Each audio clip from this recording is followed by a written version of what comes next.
তুমি কি কষ্ট। বন্ধুরা, আজ অনেক বেলা হয়ে গেছে, প্রায় 3:30 বাজতে যায় দুপুর। আজকে এই যা রান্না করেছি, দুপুরের লাঞ্চের মেনু চলুন আপনাদের সাথে শেয়ার করে নিই। এই যে গরম গরম 1 হাঁড়ি ভাত, আর এদিকে আছে চিকেনের ঝোল, একদম পাতলা ঝোল, কম মশলা দিয়ে, বুঝতে পেরেছেন, কাঁচা লঙ্কা দিয়ে।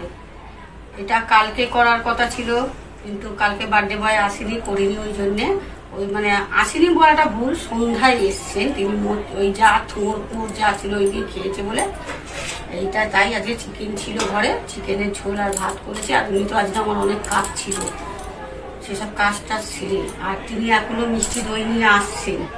তিনি এখনো আসেনি, মেয়ের খিদে পেয়েছে, আমি এখন তাকে খেতে দেবো, বুঝতে পেরেছেন। তিনি আসুক, বুঝে তেনাকে খেতে দেওয়া হবে। অনেকক্ষণ অপেক্ষা করলাম, আর অপেক্ষা করতে পারছি না। এবার মেয়েটাকে খেতে দিই, 3:30 বেজে গেছে। তো শুভ দুপুর বন্ধুরা, আপনাদের তো সকলেরই খাওয়া দাওয়া হয়ে গেছে, কিছু বলার নেই। তো যাদের যাদের হয়নি এখনো অবধি, এই আমার মতো, তারা খাওয়া দাওয়া করবেন দুপুরে। আমিও মেয়েটাকে এবার খেতে দেবো, এমনিতেই অনেকটাই বেলা হয়ে গেছে।